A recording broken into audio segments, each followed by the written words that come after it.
Assalamualaikum warahmatullahi wabarakatuh. Bismillahirrahmanirrahim. Alhamdulillah. Wassalatu wassalamu ala Rasulillah wa ala alihi wa sahbihi ajma'in. Amma ba'du. Muslimin dan muslimat yang dirahmati Allah Subhanahu wa taala sekalian, insyaallah kita sambung bacaan kita dari surah Al-Baqarah, bermula dari ayat 104. Bukan 154. Tukar pula kosong pula tu. 154 muka surat 24. Muka surat 24 ni.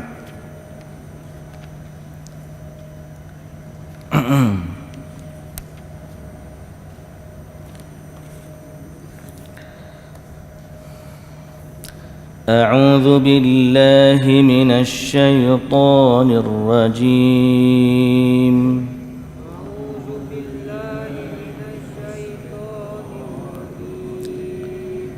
بسم الله الرحمن الرحيم.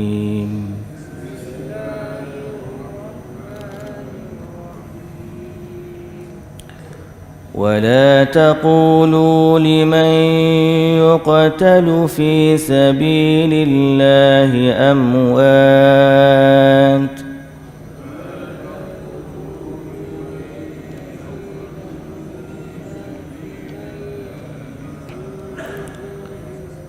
بل أحياء ولكن لا تشعرون.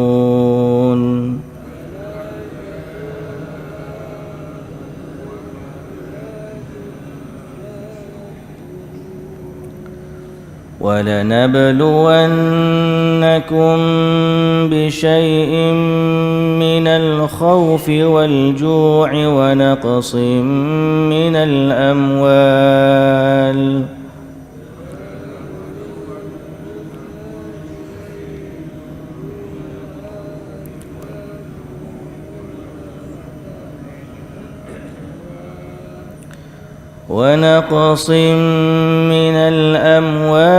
والأنفس والثمرات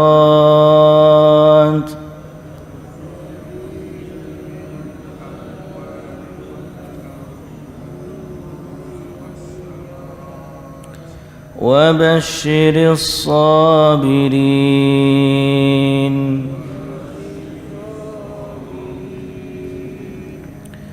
الذين إذا أصابتهم مصيبة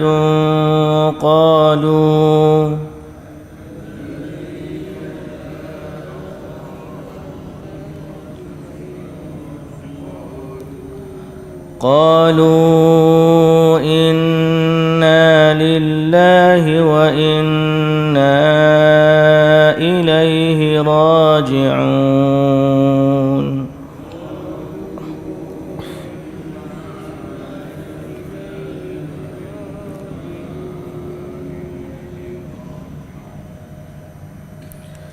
أولئك عليهم صلوات من ربهم ورحمة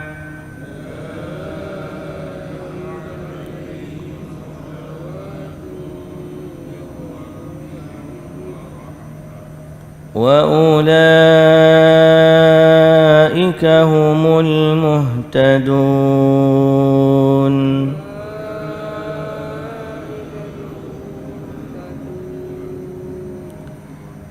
إن الصفا والمروة من شعائر الله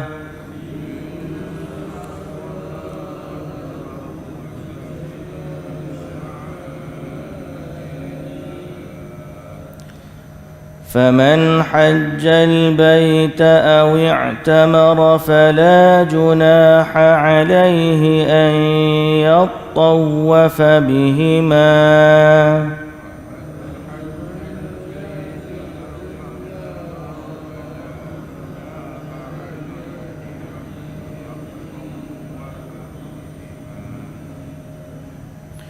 ومن تطوع خيرا فإن الله شاكر عليم.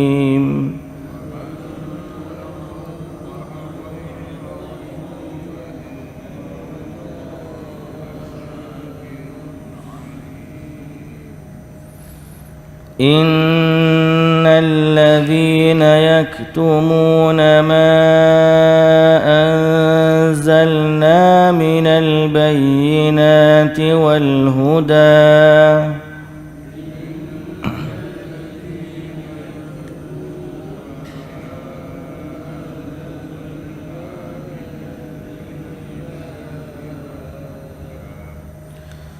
والهدى من بعد ما بيناه للناس في الكتاب أولئك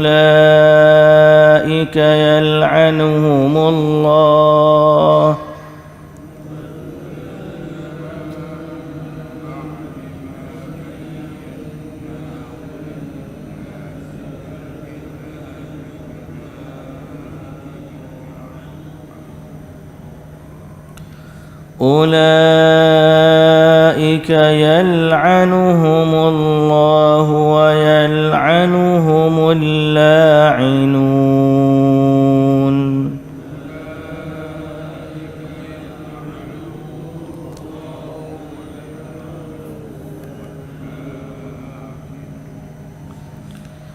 إلا الذين تابوا وأصلحوا وبينوا فأولئك أتوب عليهم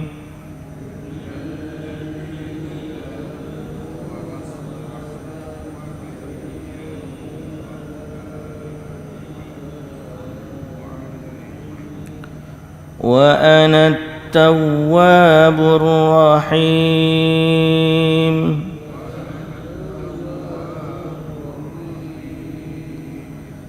إن الذين كفروا وماتوا وهم كفار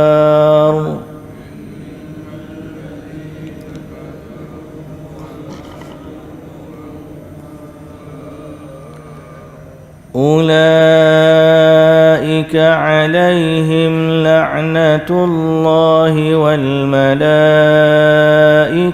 والناس أجمعين.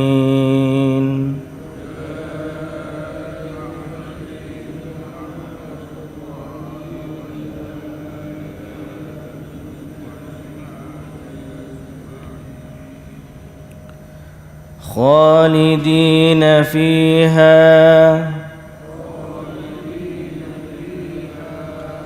لا يخفف عنهم العذاب ولا هم ينظرون.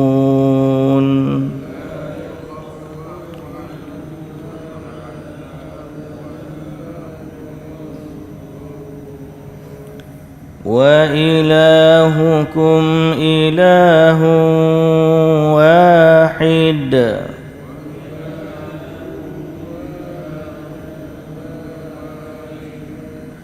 لا إله إلا هو الرحمن الرحيم.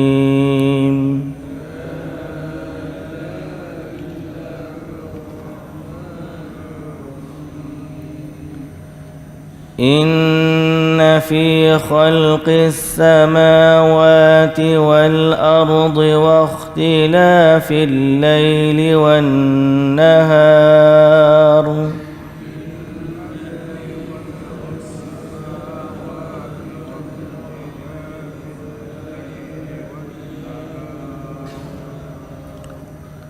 والفلك التي تجري في البحر بما ينفع الناس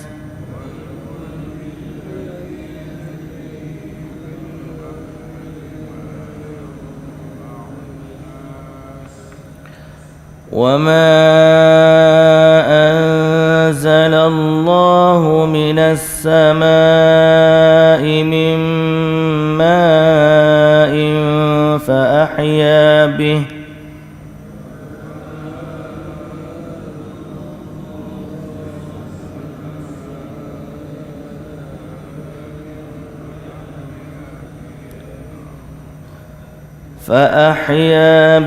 الأرض بعد موتها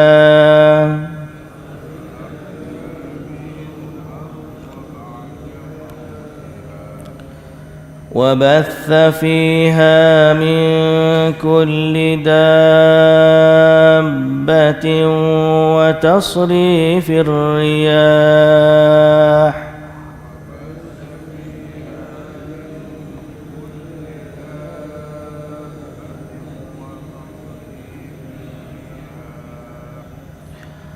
وتصريف الرياح والسحاب المسخر بين السماء والأرض لآيات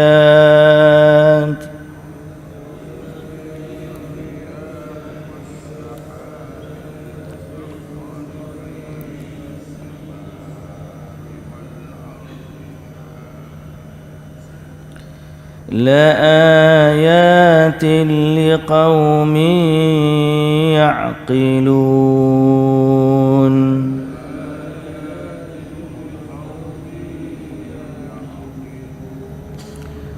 ومن الناس من يتخذ من دون الله أندادا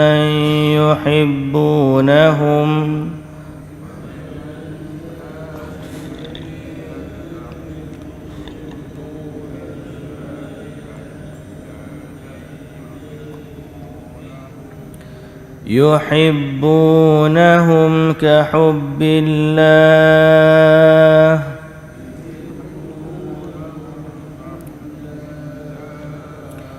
والذين آمنوا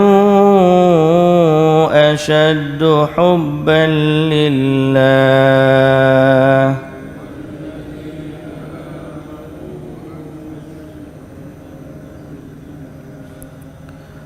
ولو يرى الذين ظلموا إذ يرون العذاب أن القوة لله جميعا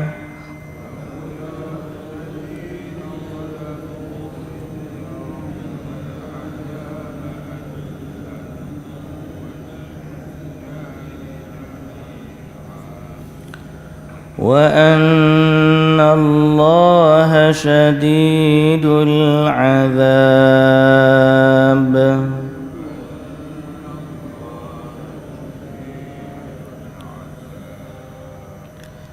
إذ تبرأ الذين اتبعوا من الذين اتبعوا ورأوا العذاب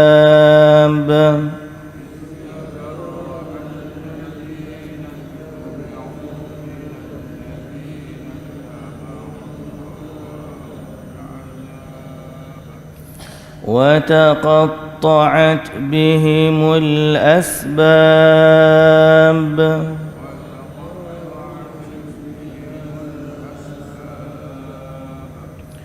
وقال الذين اتبعوا لو أن لنا كرة فنتبرأ منهم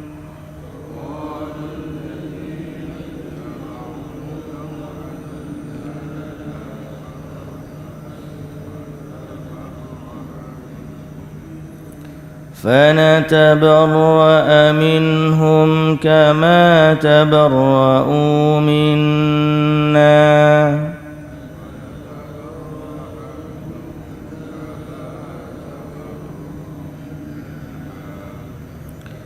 كذلك يريهم الله أعمالهم حسرات عليهم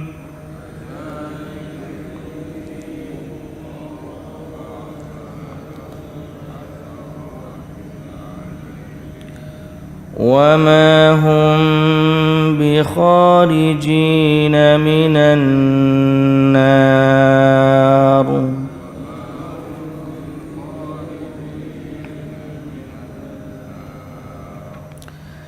يا أيها الناس كلوا مما في الأرض حلالا طيبا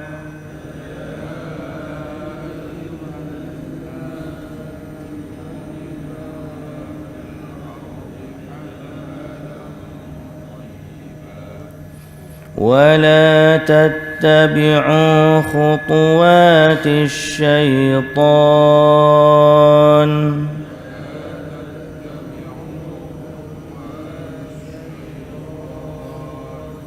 إنه لكم عدو مبين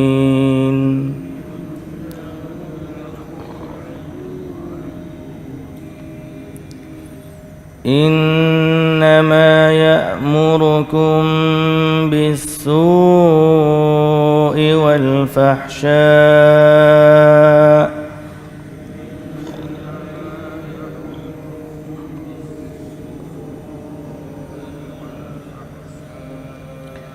وأن تقولوا على الله ما لا تعلمون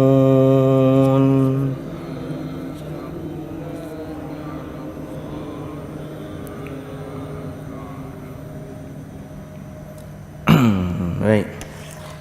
Bismillahirrahmanirrahim. Alhamdulillah. Setinggi-tinggi puji dan syukur bagi Allah Subhanahu wa taala, pemilik alam semesta, pencipta langit dan bumi, yang memiliki seluruh dan menguasai seluruh alam cakrawala. Selawat dan salam ke atas Nabi junjungan kita, Nabi Muhammad sallallahu alaihi wasallam, juga atas ahli keluarga baginda, para sahabatnya dan para pengikutnya yang setia sehinggalah ke hari kiamat. Alhamdulillah. Muslimin dan muslimat yang dirahmati Allah Subhanahu wa taala sekalian, tadabbur kita pada pagi ini kita mula dari ayat 125 surah Al-Baqarah. Ayat 125 dari surah Al-Baqarah, iaitulah sambungan cerita Nabi Ibrahim alaihi salam.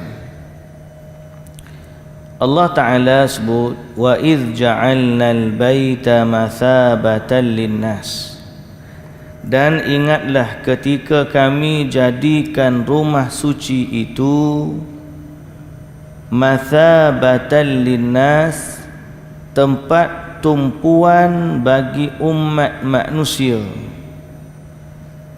yakni untuk melakukan ibadat haji. Wa amna, dan sebagai tempat yang aman. Wattakhidhu min maqami Ibrahim musalla, dan jadikanlah oleh kamu maqam Ibrahim itu sebagai tempat sembahyang.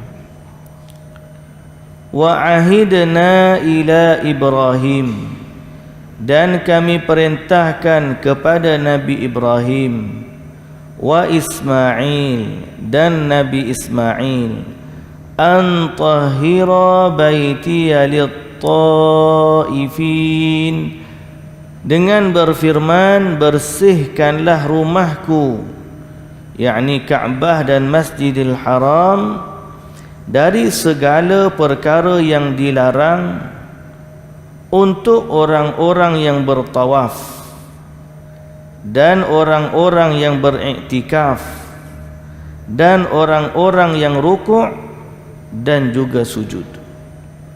Habis ayat 125. Jadi dalam ayat ni ada beberapa perkara yang utama dan besar juga, walaupun dia satu ayat, Yang pertama menunjukkan kepada kemuliaan Kaabah. Dan kemuliaan Kaabah ni kembali kepada Allah sebagai Tuhan, Tuhan punya Kaabah, dan kembali juga kepada selepas daripada Allah, iaitulah Nabi Ibrahim alaihissalam sebagai pembina Kaabah. Kaabah ni muslimin dan muslimat yang dirahmati Allah, antara kemuliaan yang Allah bagi kepada dia ialah mathabah. Mathabah ni tempat tumpuan,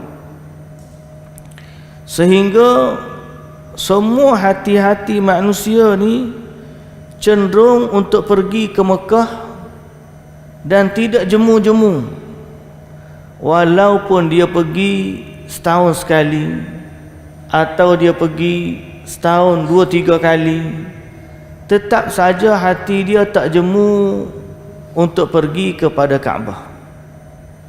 Kerana apa? Kerana Allah Subhanahu wa taala nyatakan dalam Quran, dialah yang menjadikan Baitillah sebagai mathabah. Kalimah mathabah ni maknanya menunjukkan orang senantiasa pergi, ai ja'alahu mahallan tashtaqu ilaihi al-arwah. Dalam tafsir sebut Allah jadikan dia tempat yang dirindui oleh sekalian ruh-ruh yang beriman. Sebab tu kita ni duduk sini tengok gambar Kaabah pun galik, dia panggil galik, asyik. Kita duduk sini kan, kalau tengok live orang tengah tawaf kan, tengok dia jadi galik. Kalau tuan-tuan tak rasa macam tu, kita tengok orang pusing Kaabah, kita tengok je. Apatah lagi kalau kita pergi duduk Masjidil Haram, duduk tingkat 3 kan, tengok orang bawah, tengok orang tawaf. Dia jadi seronok. Bukan seronok tu sebab kita je tau. Sebenarnya keseronokan itu ada pada setiap hati yang beriman. Kerana Allah Subhanahu wa taala telah menjadikan Baitillah sebagai mathabatan linnas, tempat tumpuannya manusia. Dan ada satu kitab disebut Al-Haninu ila Baitillah, kerinduan kepada Baitillah ni, di mana hati manusia ni makin jauh daripada Kaabah, makin kuat rasa rindu dia. Orang yang duduk Mekah, dia pergi Mekah, dia tengok Kaabah gitu, dia rindu kepada Kaabah, tapi kerinduan dia terhadap Kaabah tak sebanding dengan orang yang duduk jauh daripada Kaabah. Kita ni duduk jauh, berasa nak pergi je Mekah. Hari ni tadi alhamdulillah sempat jumpa dengan seorang sahabat kita, saudara saya juga sebenarnya, ayah kepada Datuk Wan Imran ni, Wan Umar. Dia nak pergi umrah hari ni, alhamdulillah. Jadi bila kita dengar cerita nak pergi umrah Ramadan, kita pun berasa nak pergi, tapi adalah komitmen kita yang menyebabkan kita tak boleh nak pergi dan sebagainya. Rindu tu ada, setiap orang beriman mesti ada. Jadi sebab itu kita doakanlah mereka yang nak buat umrah bulan Ramadan ni agar dipermudahkan oleh Allah Subhanahu wa taala. Biarlah kita tak boleh pergi pun, kita doakan orang yang nak pergi ni, Allah bagi kemudahan kepada dia, Allah bagi keselamatan kepada dia pergi dan pulang, dan lebih utama lagi Allah terima umrah dia.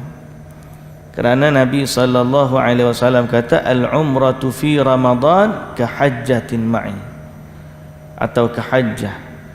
Umrah dalam bulan Ramadan ni pahala dia seperti mengerjakan haji. Fadilat dia. Dan kita sebut Ramadan ni bulan gandaan pahala. Jadi umrah di bulan Ramadan ni pahala dia seperti haji. Dengar kalau lagu tu berasa nak pergi dah. Tapi lah ni ramai.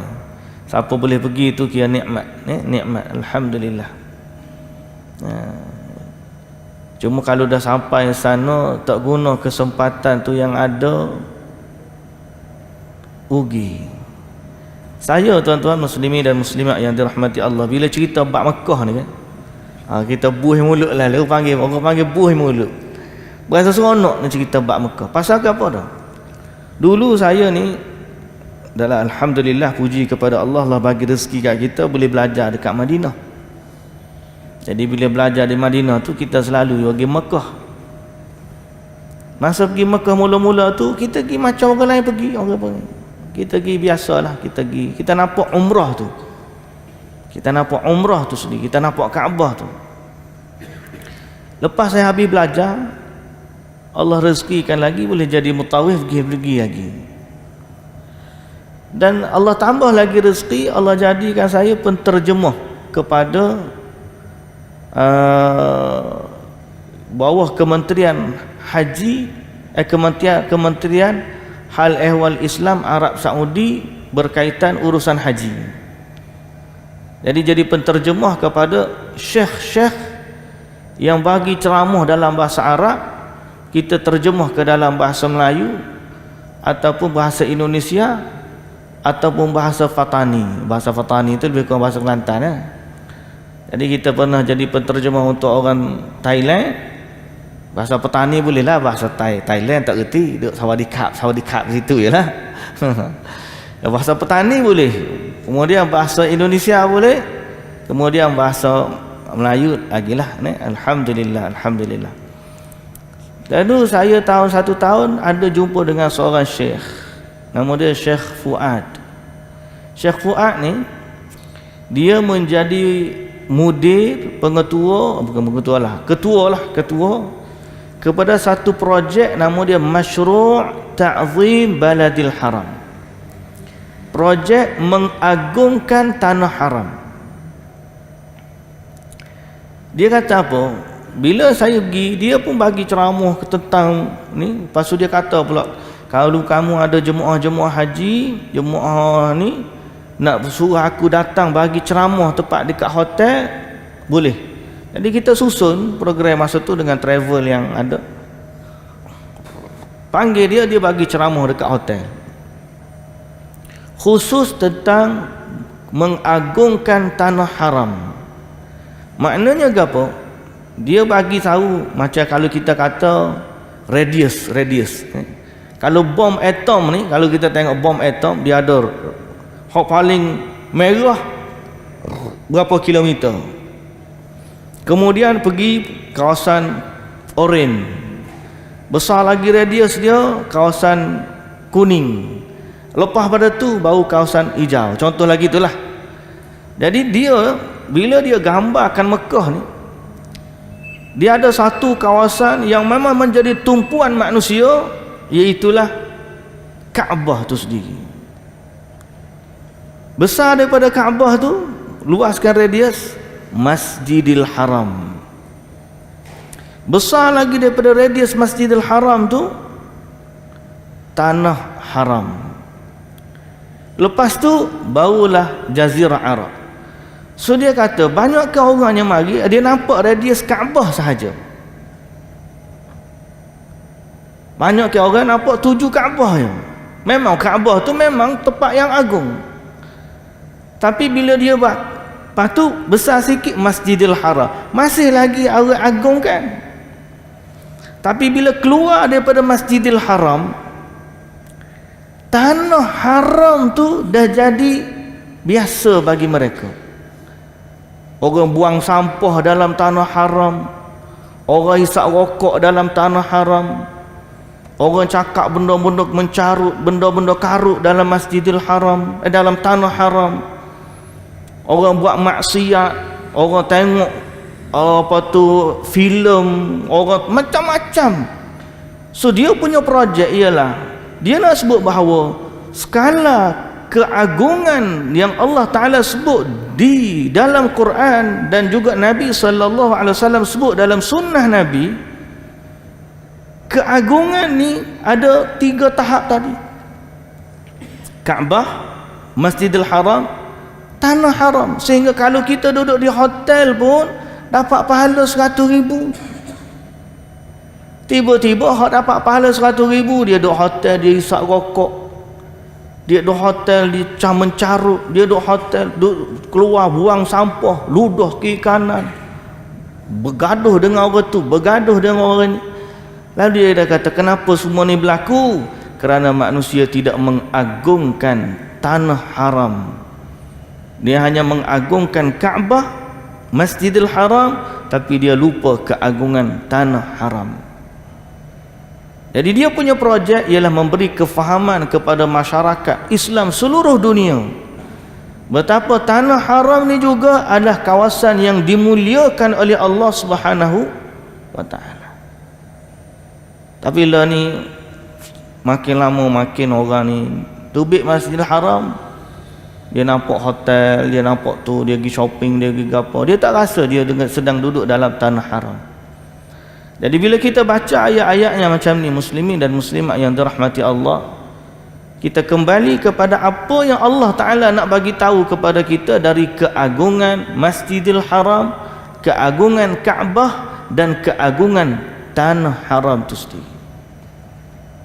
Saya bila dengar Syekh dengar ajar, kita faham pada tu, kita nak buang sampah dalam tanah haram pun kita rasa segan. Bila kita tengok burung merpati terbang, kita tahu haram bunuh burung merpati tu. Haram pergi bunuh. Cabut pokok dalam tanah haram, haram. Kalau burung merpati yang kita kata, sampai kadang-kadang kita kan setengah-setengah kan ada orang tabur tu, kita pun nak ambil gambar, kita pergi lari dekat burung merpati. Burung pun terbang. Ada kalau orang-orang hak warak sikit, dia kata, kenapa kamu nak sakiti burung tu? Kita nak ambil gambar, nak nampak gambar tu cantik. Dia kata burung tu dilindungi oleh agama Allah. Allah mengharamkan kita membuat kezaliman dalam ni tanah-tanah haram. Sehingga Allah Ta'ala kata, wa man yurid fihi bi ilhadin bi zulmin nuziqhu min azabin alim. Siapa yang niat nak buat zalim dalam tanah haram ni, Allah Ta'ala akan timpakan kepada mereka azab yang pedih. Sebab tu Abrahah tak ada sampai tanah haram, tak ada sampai tanah haram. Dia nak masuk, dia duduk dekat dengan Arafah, lepas pada Arafah sampai di Muzdalifah tu, dekat antara sebelum masuk Mina, sampai situ tentera bergajah dia, gajah dia berhenti. Pasal apa? Depan tu tanah haram. Akhir sekali Allah Ta'ala tak bagi, nak masuk tanah haram pun tak boleh. Dihancurkan tentera Abrahah. Nak sebutnya betapa mulianya Mekah di sisi Allah Subhanahu wa Ta'ala. Jadi sebab tu ayat yang kita baca hari ini berkaitan dengan kemuliaan Kaabah. Pertama, Allah Ta'ala kata masabah. Masabah ni tempat tumpuannya manusia. Kalau dia tak boleh mari pun dengan jasad dia, dia akan menghadap dengan wajahnya. Itulah menghadap kiblat dalam salat dia 5 kali sehari. Yang kedua dalam ayat ni, Allah Ta'ala sebut wa amnan, sebagai keamanan, iaitulah keamanan dari musuh. Jadi Allah jadikan dia sebagai tempat yang aman, tidak boleh dibinasakan atau tidak boleh dilakukan peperangan padanya. Sehingga Abrahah pun sebagaimana kita sebut tadi, tidak boleh masuk Mekah untuk serang. Kemudian kalau orang tanya, habis tu Nabi pergi tawan kota Mekah tu macam mana? Nabi tawan kota Mekah tu ada dalam hadis Nabi SAW sebut, tanah haram ni Allah dah haramkan sejak daripada dia cipta langit dan bumi. Dia akan haram dengan kehormatan yang Allah Ta'ala bagi sampai kiamat. Tidak halal seorang pun berperang di dalamnya, melainkan Allah bagi kepada aku satu waktu sahaja, itulah pada hari pembukaan kota Mekah. maka dia akan kekal haram balik sampailah kiamat.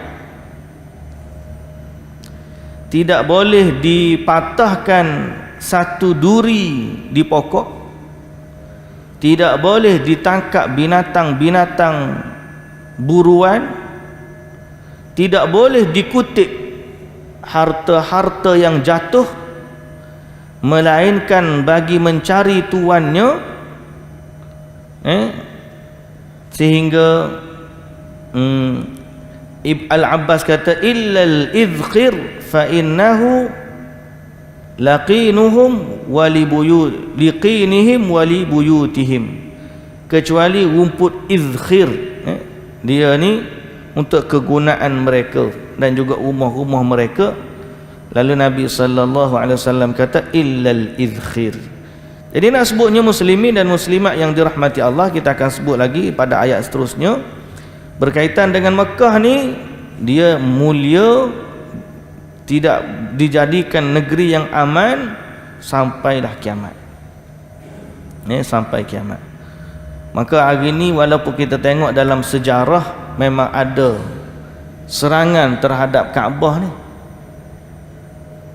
fitnah yang berlaku zaman kerajaan apa tu,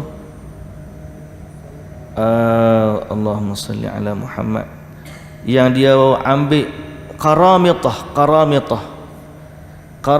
ni kumpulan Syiah Qaramitah. Dia pernah tawan Kaabah selama 22 tahun. Selama 22 tahun tu dia tawan Kaabah, dia ambil batu Hajar al-Aswad, dia pecahkan batu Hajar al-Aswad, dan dia halang manusia daripada buat haji di Kaabah. Dia bunuh jemaah-jemaah haji. Memang berlaku. Jadi siapa yang buat macam tu, dia mendapat laknat yang besar dari Allah Subhanahu wa taala.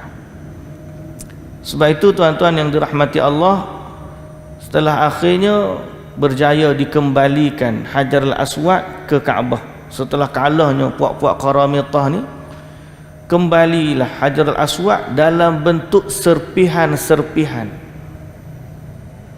Kalau tuan-tuan tengok Hajar al-Aswad tu, sekarang ni pun dah ada orang ambil gambar orang panggil apa, high quality gambar dekat Hajar al-Aswad. Orang duduk tu, orang duduk cium tu, sebenarnya dalam bulat tu bukan semua Hajar al-Aswad. Hajar al-Aswad ada beberapa ketul ya, serpihan-serpihan dia susun. Sebab apa? Sebab dia pernah dipecahkan oleh puak Syiah dan dibawa keluar daripada Masjidil Haram. Dia simpan di mana? Dekat Qaramitah, dia dekat dengan Ahsa sebelah sana, belah dekat teluk, belah teluk Arab.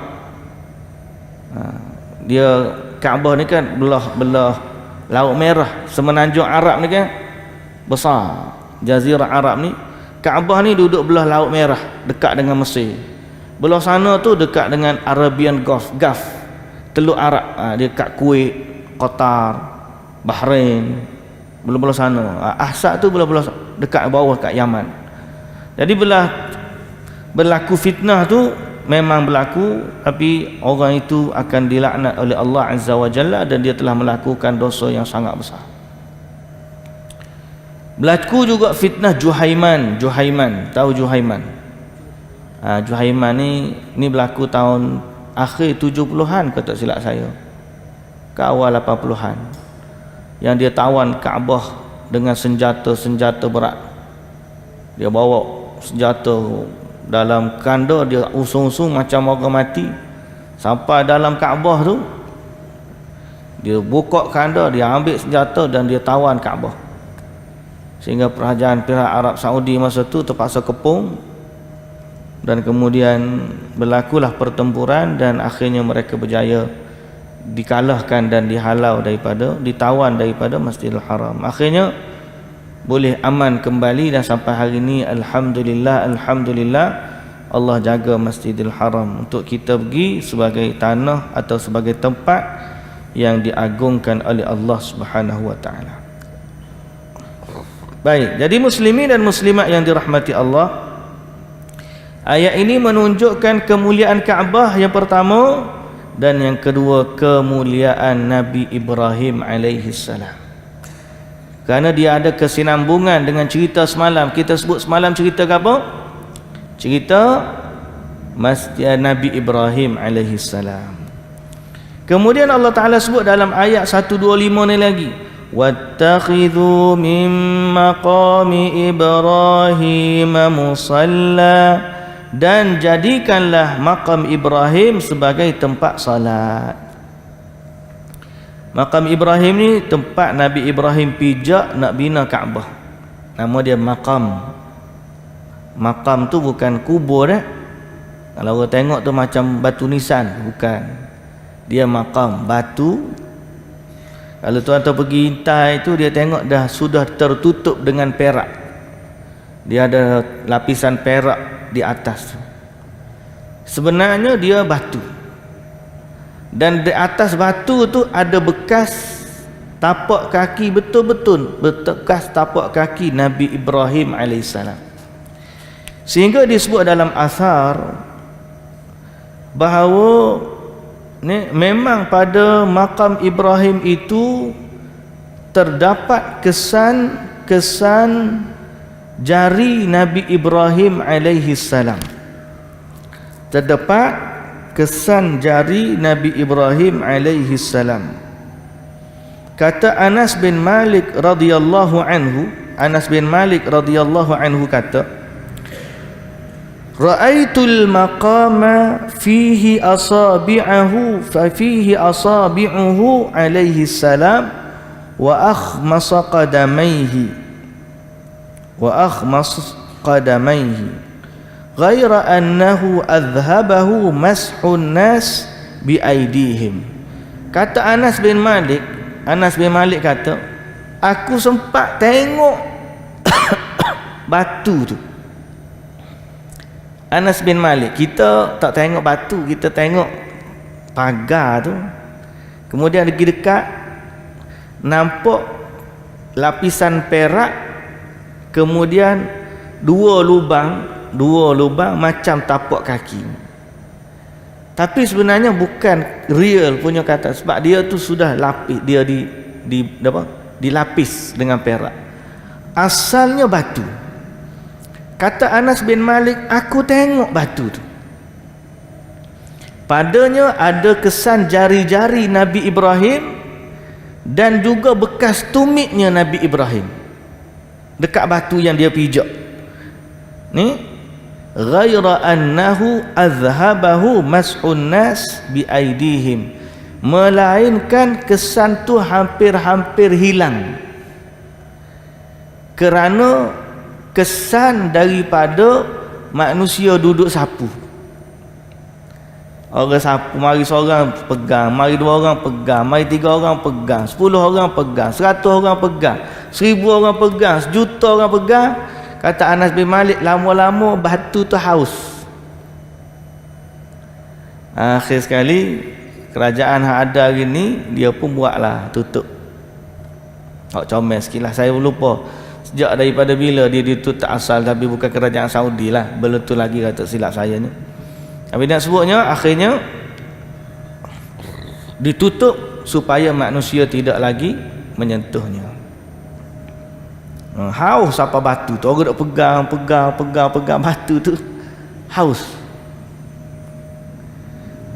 Orang pergi hari ni duk pegang kotak tu, duk pegang. Sebenarnya tidak syarak, tidak termasuk mengagungkan Allah dengan menyapu batu makam Ibrahim.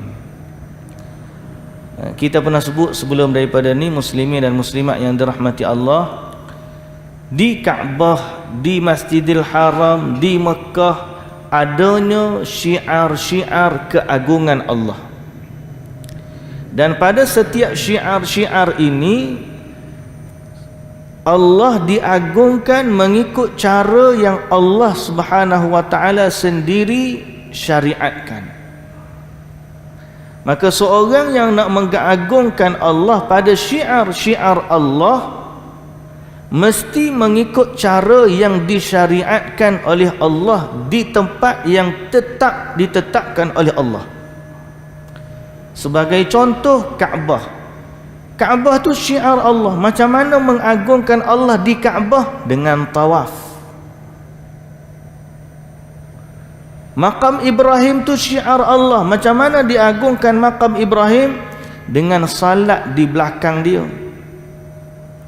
Hajar Aswad itu syiar Allah. Macam mana mengagungkan Allah di Hajar Aswad? Istilam. Sama ada kucuk ataupun sentuh dengan tangan ataupun lambai. Safa dan Marwah termasuk syiar Allah. Macam mana mengagungkan Allah di Safa dan Marwah? Dengan sa'i antara Safa dan Marwah. Zam-zam termasuk syiar Allah. Macam mana mengagungkan Allah dengan zam-zam? Minum air zam-zam. Jamrah, jamrah Aqabah, jamrah wusta, jamrah sughra. Mengagungkan Allah di jamrah ialah dengan melontar jamrah. Mina, Muzdalifah. Mengagungkan Allah dengan bermabit di Mina, bermabit di Muzdalifah. Arafah. Mengagungkan Allah dengan wukuf di Arafah. Kalau tiba-tiba orang lain bawa cara keagungan ni pada tempat yang salah, tak jadi. Dekat Arafah ada satu bukit nama Jabal Rahmah. Tiba-tiba orang pergi tawaf Jabal Rahmah tu. Jadi ke tak? Tak jadi, sebab tawaf adalah cara keagungan Allah di Kaabah, cara mengagungkan Allah di Kaabah. Ataupun orang pergi sa'i antara Jamrah Kubra dengan Jamrah Wusta. Dia mari sa'i daripada Sughra pergi ke Wusta, lepas tu Wusta pergi Kubra pula, Wusta pergi ke, dia main sa'i. Orang kata bukan sa'i, dia nak lontar situ. Pasal apa? Sa'i ni di Safa Marwah, mau lontar dia kucuk, sama juga kucuk. Tiba-tiba dia pergi kucuk makam Ibrahim, kucuk makam Ibrahim. Tak jadi, sebab kucuk ni duduk di Hajar Aswad. Makam Ibrahim ni Allah Ta'ala kata jelas dalam ayat yang kita baca, wattakhidhu min maqami Ibrahim musalla. Jadikanlah makam Ibrahim itu tempat salat. Jadi berbalik kepada apa sebenarnya muslimin dan muslimat? Berbalik kepada kita mentaati Allah mengikut cara yang Allah syariatkan. Dan ukuran benda ni, kaedah ni terpakai dalam semua bentuk amalan kita yang lain. Kita kalau nak buat ibadat kepada Allah, kena buat ikut Allah Ta'ala suruh, ikut cara yang diajarkan oleh Nabi kita Muhammad sallallahu alaihi wasallam, bukan dengan cara yang kita fikir, kita rasa sesuai dan kita seronok buat macam tu. Tak boleh. Ibadat ni tidak dikira saya seronok buat macam ni, saya suka buat macam ni, saya rasa elok macam ni. Itu bukan ukuran syariat. Ukuran syariat dialah dengan apa yang Allah Ta'ala syariatkan. Nabi buat macam mana? Lagu tu. Kalau Nabi buat macam tu.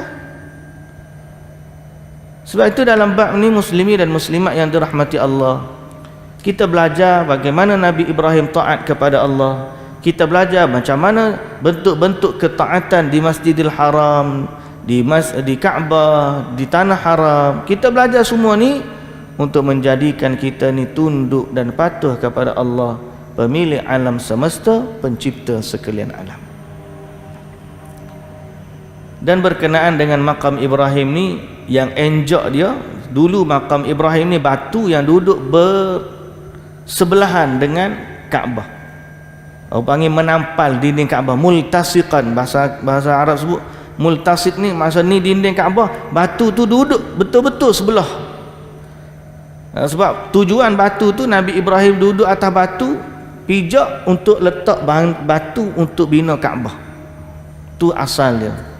Jadi habis belah kanan, pergi sebelah kiri. Nabi Ibrahim AS pun letak batu. Ada yang menyebut batu tu sendiri boleh turun naik, wallahu ta'ala alam.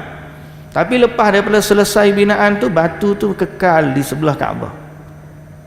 Yang alih enjak dia jauh sikit pada tempat kedudukan dia sekarang ialah siapa? Sayyidina Umar Al-Khattab radhiyallahu anhu. Dan Sayyidina Umar ni, kita beriman bahawa Nabi SAW dah bagi tahu, berpegang teguhlah dengan sunnah Nabi dan sunnah Khulafaur Rasyidin. Maka termasuklah beriman taat kepada Nabi dalam hadis ni, kita ikut pada apa yang dilakukan oleh Umar Al-Khattab radhiyallahu anhu.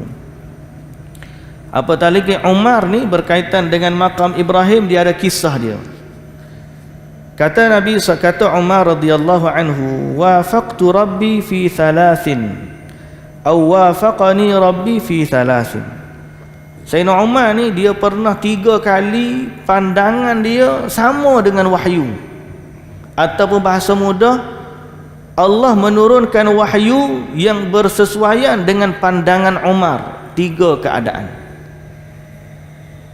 Bukan Umar tu lebih pandai daripada wahyu, tidak. Tapi nak sebutnya Umar ni dia bagi cadangan kemudian sama dengan wahyu Allah tu 3.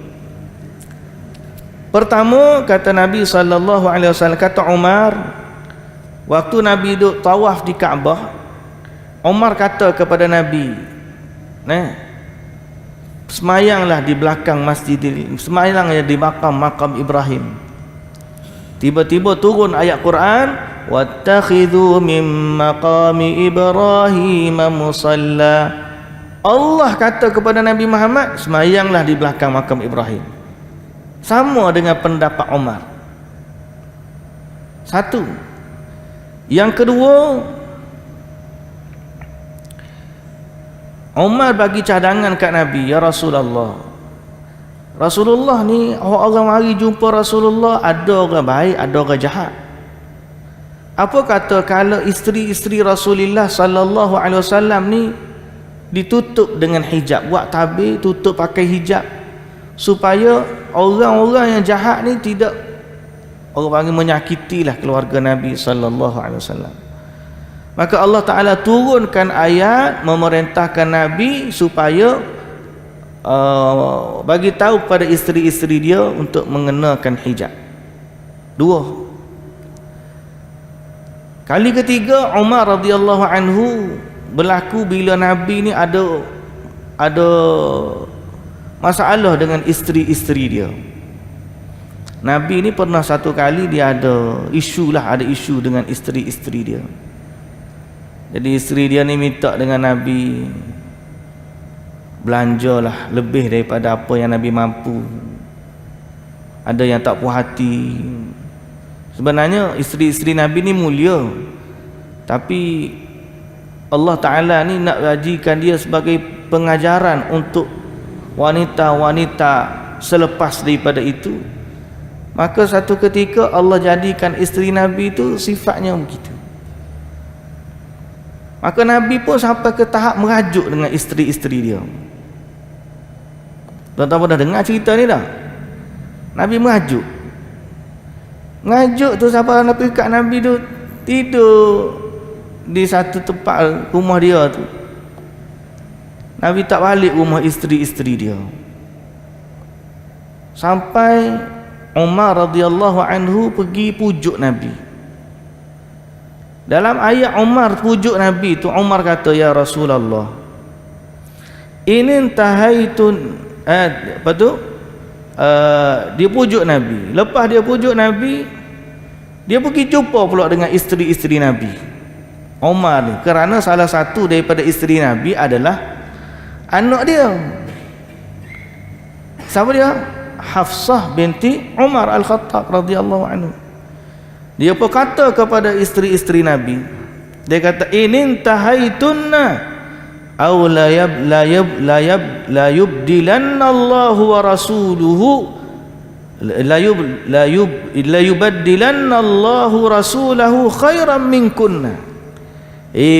Bahasa kita, bahasa orang kedebel lah, bahasa orang para isteri Rasulullah, sama ada kamu semua berhenti daripada apa yang kamu buat, atau Allah ganti kamu ni dengan wanita lebih baik untuk Rasulnya. Umar bagi tahu macam tu. Tiba-tiba turun ayat Quran, asa rabbuhu in talaqakunna an yubdilahu azwajan khairan minkunna.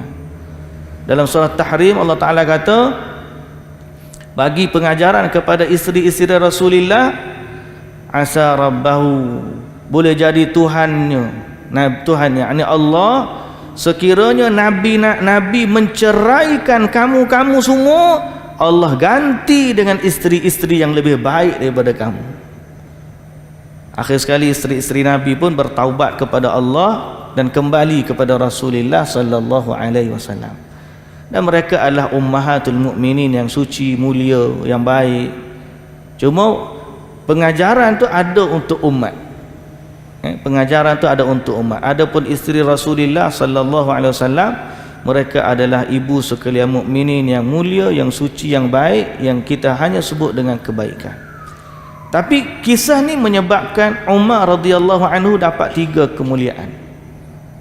Mulianya dia kerana dia, pandangan dia menyamai wahyu yang nak turun. Tak turun lagi wahyu, dia bagi pandangan tiba-tiba turun wahyu sama dengan apa yang dia sebut.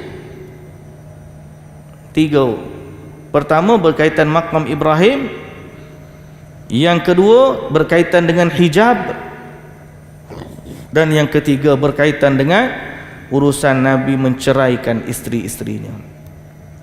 Inilah Umar Al-Khattab radhiyallahu anhu, dan dialah yang memindahkan makam Ibrahim, asal duduk dekat dengan dinding Kaabah, kemudian dia akhirkan sikit, dia jarakkan sikit supaya bagi ruang manusia tawaf.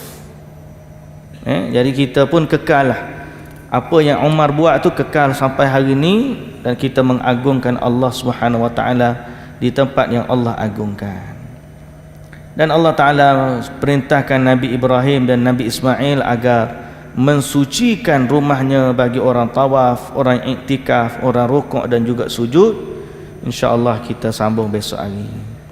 Wallahu ta'ala alam. Subhanakallahumma wa bihamdika asyhadu an la ilaha illa anta astaghfiruka wa atubu ilaik. Assalamualaikum warahmatullahi wabarakatuh.